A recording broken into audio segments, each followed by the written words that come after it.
Today we're going to talk about some costly mistakes that people make when maintaining floors, especially during the winter season that we're now in the midst of.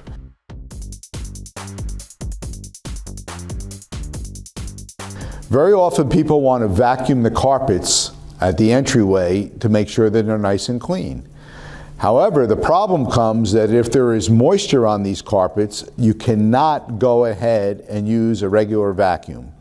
The moisture in the carpets will get sucked into the vacuum and ruin the vacuum motor, which is a very costly proposition.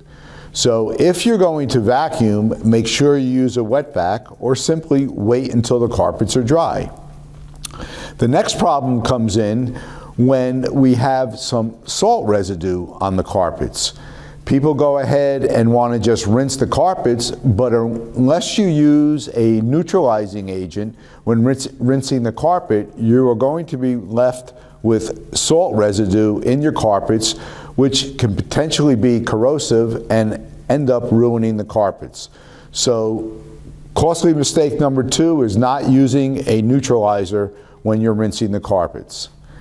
The next mistake that's commonly made is people neglect the dust mopping of the floor prior to damp mopping.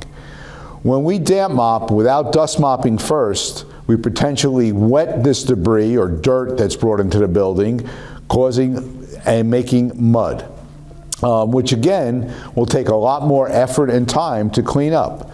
So it is critical that you dust mop the floors as many times as you can to remove any of what we would call dry particulate soil.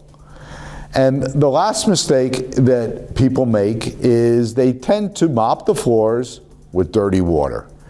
That water in the mop bucket and wringer gets dirty and we continue to mop the floor. It is imperative to dump that water when it gets dirty, or the best alternative, invest in an auto scrubber, which is continually putting down clean water, cleaning the floor and picking it up.